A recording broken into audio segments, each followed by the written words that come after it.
नागपूरमधील शिक्षक भरती घोटाळ्याच्या संदर्भात शिक्षण उपसंचालक उल्हास नरड यासह दोघांना निलंबित करण्यात आलंय।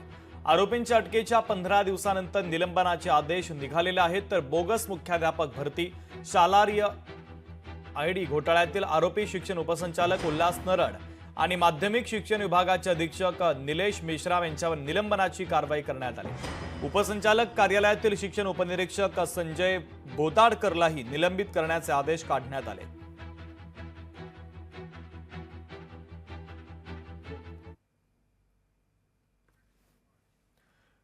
ज्ञानेश्वर पवार आपले प्रतिनिधी या बातमीच्या संदर्भातले अधिकचे अपडेट आपल्यापर्यंत पोहोचवतात। ज्ञानेश्वर, हे आरोपी अटकेत आहेत, त्यानंतर आता निलंबनाचे आदेश काढण्यात आलेत। अगदीच खरं अटकेनंतर 48 तासामध्ये जे आहे ते निलंबनाची कारवाई होणे जी आहे ती अपेक्षित असते। मात्र जवळपास 15 दिवस लोटल्यानंतर जे आहे ते शिक्षण उपसंचालक उल्हास नरड यांच्यासह दोघांवर जे आहे ते आता निलंबनाची कारवाई करण्यात आली आहे।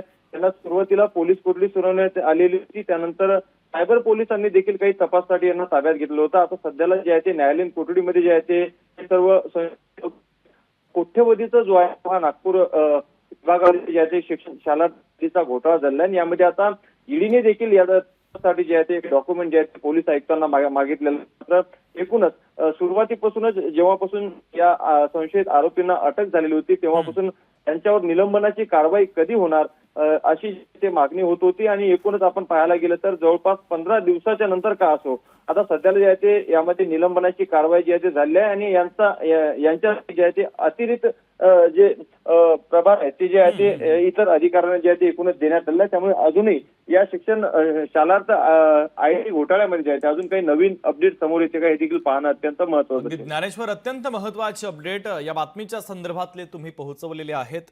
तुर्तास धन्यवाद। लोकशाही मराठी ऐका, पहा, जागरूक रहा।